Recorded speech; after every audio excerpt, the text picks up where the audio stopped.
18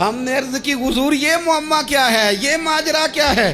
تو محبوب نے فرمایا تمہارے پاس غذا نہیں تھی، رب نے تمہارے لیے بندوبست کیا ہے، اللہ نے تمہیں دیا ہے۔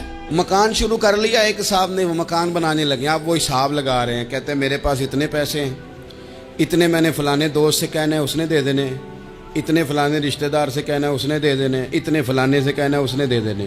یہ ساری کاپی بنا کے مکان شروع کر لیا۔ جو روز کہتا تھا نا کوئی حکم ہو جاتے دسی، سب سے پہلے اس کو کہا میاں پیسے چاہیے دن، وہ کہندا ہو کل ہی منڈا ٹوریا ہے، کہتے تو پرسوں 10 داتے لب جانے سن۔ میں آپ کو اپنے تجربے کی بات بتا رہا ہوں۔ جن لوگوں کا خیال ہوتا ہے نا کہ آپ سٹارٹ کریں فلانا کام، ہم آپ کے ساتھ ہیں، اللہ کا ہی کوئی نظام ہے، وہ بالکل بھی نہیں ساتھ ہوتے۔ لیکن ایسا نہیں ہے کہ کوئی ساتھ نہیں ہوتا، اللہ تعالیٰ بڑے اسباب پیدا کرتا ہے، وہاں سے دیتا ہے جہاں سے گمان بھی۔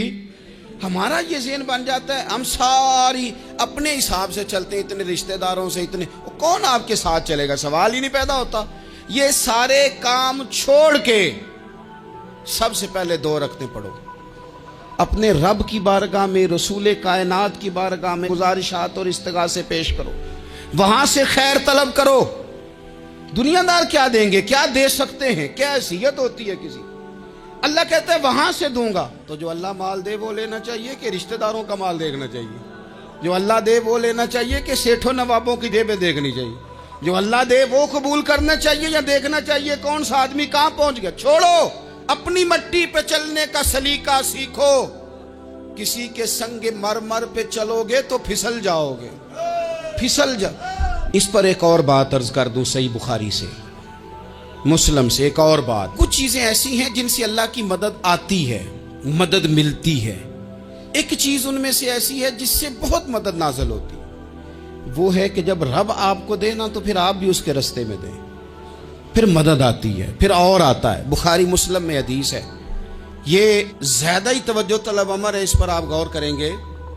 حضرت ابو ہریرہ فرماتے ہیں کہ نبی پاک علیہ السلام نے فرمایا ایک شخص نے بادلوں کے اندر سے آواز سنی کہ فلاں آدمی کا کھیت اور باغ خشک ہو گیا ہے، وہاں برسو اور اس کے کھیت کو سیراب کرو۔ وہ بڑا حیران ہوا کہ بادل سے آواز آ رہی۔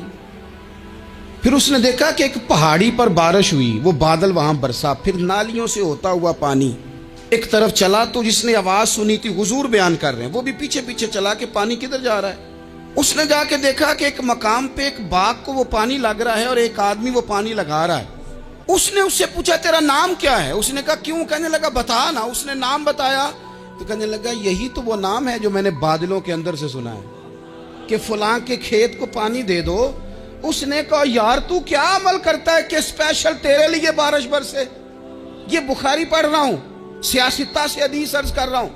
اس سے پوچھا تو کیا کام کرتا ہے کہ جناب اللہ تبارک و تعالیٰ کا حکم کرم آیا کہ خاص تیرے لیے پانی برسے اور تیرے کھیت کو سیراب کرے؟ تو اس نے کہا چھوٹا ذمہ دار ہوں، پر جب فصل اگتی ہے تو 3 حصے کرتا ہوں، ایک حصہ اپنے بال بچوں پہ، بہن بھائیوں پہ خرچ کرتا ہوں، ایک حصہ پورا، اور ایک حصہ دوبارہ کاشتکاری پہ لگاتا ہوں، اور تیسرا حصہ خالص میں نے مسکینوں، یتیموں اور غریبوں کے لیے رکھا ہوا۔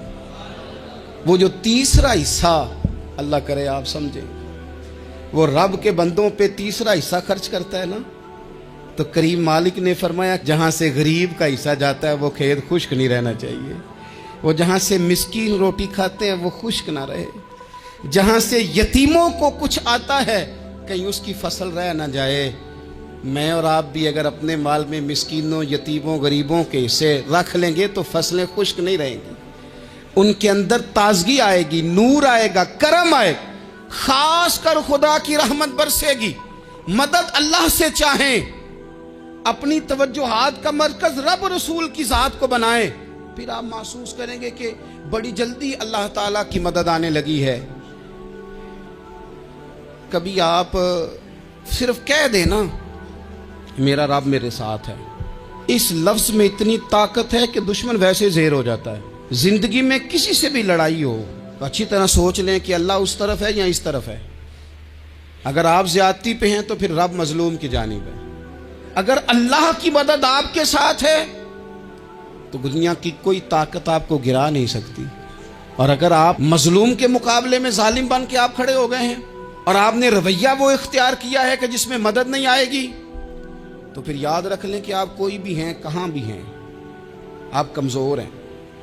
طاقتور تھے ابتدائے اسلام میں، ظاہری طاقت تھی کفار مکہ کے پاس، وہ ڈنڈوں سے مارتے تھے غریبوں کو، ان کے ہاتھوں میں ڈنڈے تھے، پر خدائی طاقت ان مظلوموں کے ساتھ تھی۔ صاحب زرقانی نے لکھا ہے، حضرت زنیرہ رضی اللہ تعالیٰ عنہ ایک لونڈی ہیں، غریب ہیں، ماڑے دا کی کام محمد نس جانا یا رونا، غریب سادی بی بی اور لونڈی کنیزہ، ایک مشرک کی کنیزہ تھی، انہوں نے کلمہ پڑھ لیا، وہ ڈنڈوں سے مارتا، دروں سے مارتا، تکلیف دیتا۔ حضرت زنیرہ رضی اللہ تعالیٰ عنہ کو اتنا مارا، اتنا مارا۔ اب آپ ایک اور پہلو پر بھی غور کریں، مار بھی پڑ رہی ہے پر خدا ادھر ہی ہے، اللہ کی مدد ادھر ہی ہے۔ رب کہتا ہے کہ پہلے تو صبر کرنا، ان اللہ مع الصابرین، تو صبر کرے گا تو پھر رب کی معیت ملے گی، ذرا ٹھہرنا، تو تھوڑا ڈٹنا۔ ان الذین قالوا ربنا اللہ ثم استقاموا تتنزل علیہم الملائکہ، تو کہے اللہ میرا رب ہے، پھر تو پہلے ڈٹ، پہلے تو نے ڈٹنا ہے۔ ثم استقاموا، جو ڈٹ گیا، تتنزل علیہم الملائکہ، ڈٹنے والے کے لیے مدد آتی، پہلے تھوڑا ٹھہرنا پڑتا ہے، پہلے تھوڑا صبر کرنا پڑتا ہے، حوصلہ کرنا پڑتا، اس کے بعد مدد آتی۔ مار پڑ رہی ہے، مارا جا رہا ہے حضرت زنیرہ کو، ان کا مالک جو ہے ظاہری آقا وہ مار رہا ہے، یہ کنیزہ ہے، اتنا مارا، اتنا مارا، ان کی بینائی چلی گئی، نظر آنا بند ہو گیا۔ ابو جہل آیا اور کہنے لگا زنیرہ دیکھا نا ہمارے بت تیری آنکھیں لے گئے، معاذ اللہ، لات و منات ہمارے بتوں نے تجھے اندھا کر دیا۔ اب ایسا نہیں ہے کہ بی بی روتی جا رہی ہے، روتی جا رہی ہے، مایوسی مایوسی، معاذ اللہ، پریشانی، غریبی بڑی ہے، پوچھنے والا کوئی نہیں، یہ باتیں نہیں۔ کیا جملے ہیں خاتون کے، کیا لفظ ہیں۔ ابو جہل نے تنزیہ کہا، معاذ اللہ، کہنے لگا دیکھا نا ہمارے بتوں نے تجھے اندھا کر دیا۔ تو جناب زنیرہ آنکھوں کی بینائی گئی ہے، رات کو گئی ہے، دکھ ابھی تازہ ہے، لیکن اللہ پہ جو توکل ہے، اپنے مالک سے جو رشتہ ہے، وہ اتنا مضبوط ہے، اتنا طاقتور ہے، اس میں اتنی گہرائی ہے کہ حضرت زنیرہ بول کے نا اتنی قوت سے بولی، اتنی طاقت سے بولی کہ پورے کفر پر لرزہ طاری ہو گیا۔ فرمانے لگی تمہارے بتوں کی کیا اوقات ہے کہ وہ میری بینائی لے جائیں، یہ میری رب کی حکمت کا تقاضا ہے۔ جب تک اس نے چاہا زنیرہ دیکھتی رہی، اور جب اس نے چاہا زنیرہ کی آنکھوں کی بینائی چلی گئی، اور اگر وہ چاہے گا نا تو بینائی واپس بھی کر دے گا۔ اگر ہو ذوق یقین پیدا تو کٹ جاتی ہیں زنجیریں، اگر وہ چاہے گا تو بینائی آ بھی جائے گی۔ حضرت زنیرہ نے رات کو یہ لفظ کہے، ابو جہل اور سارے کفار ڈر کے سن کے چلے گئے، آپ اطمینان سے آ کے بستر پہ سوئی۔ جب سویرے اٹھی تو اللہ نے آنکھوں کی روشنی واپس کر دی تھی، آنکھوں کی۔ اب چھڑی پکڑی ہے، بازاروں میں گھومتی ہے، کہتی ہیں بلاؤ کدھر ہے تمہارے لات و منات، دیکھو میرے رب نے روشنی واپس کر دی۔ آ کر میرے ساتھ ادھر آ، ستمگر ہنر آزمائیں، تو تیر آزما ہم جگر آزمائیں۔ بیمار لوگوں یاد رکھو، کہہ دیا ڈاکٹر نے کہ تو بڑا بیمار ہے، تو بڑا کمزور ہے، یہ ہو گیا وہ ہو گیا، تو ڈاکٹر اپنے علم کے مطابق بات کر رہا ہے، ہوگا تو وہ جو میرا رب چاہے گا۔ کمزور ہو جانا، پریشان ہو جانا، تکلیف میں آ جانا، پتہ نہیں بات ہو گئی ہے تو جانے کیا ہو جائے گا۔ اپنی زندگی کے اندر اپنے رب سے رشتہ مضبوط کریں، رسول کائنات سے رشتہ مضبوط کریں، اللہ والوں سے رشتہ مضبوط کریں۔ حضرت زنیرہ نے پیغام دیا کہ زندگی میں جو جینا چاہتے ہیں تو وہ رب کا نام لے کے جی سکتے ہیں، جو اپنی زندگی میں خوشیاں دیکھنا چاہتے ہیں تو رسول اللہ کے نام پر خوشیاں دیکھی جا سکتی ہیں۔ توکل کی بنیاد پر بندہ خوشیاں لے سکتا ہے، اور اگر انسان میں توکل نہیں ہے تو پھر وہ اس کالے جادو سے بھی ڈر رہا ہے, وہ نیلے سے بھی ڈر رہا ہے, وہ پیلے سے بھی ڈر رہا ہے, وہ فلانے سے بھی ڈر رہا ہے, وہ میرے خلاف فلانا رشتہ دار سازش کر رہا ہے تو ڈر رہا ہے, فلانا میرے بارے میں یہ کر رہا ہے تو ڈر رہا ہے, وہ پتہ نہیں دنیا ادھر ہو جائے گی تو کیا ہو جائے گا, اٹھ باندھ کمر کیوں ڈرتا ہے. پھر دیکھ خدا کیا کرتا ہے. تو اس ساری گفتگو کا نچوڑ آپ کو یہ عرض کیا ہے. سب سے پہلے تو یہ کہ میدانوں میں مدد بھی اللہ کی, رزق میں مدد بھی اللہ کی, فصلیں خشک ہوں تو مدد پھر بھی اللہ کرے, تو پھر ساری مدد, اور اگر انسان بیمار ہو تو پھر بھی مدد اللہ کی. تو اپنے اللہ کی جانب توجہ کو بڑھائیں, آپ اللہ سے مدد کے سوالی بنیں. ترمذی کی ایک حدیث ہے, میں آپ کو زندگی کا تجربہ بتاتا ہوں کہ جب میں بڑا پریشان ہوتا ہوں تو یہ والی روایت کھول لیتا ہوں, مزہ دیتی ہے. میرے نبی پاک علیہ السلام نے فرمایا, اپنے دکھ سیٹھوں نوابوں کو نہ کہنا, مالداروں کا نہ کہنا, ورنہ اللہ تمہیں کبھی غنی نہیں کرے گا.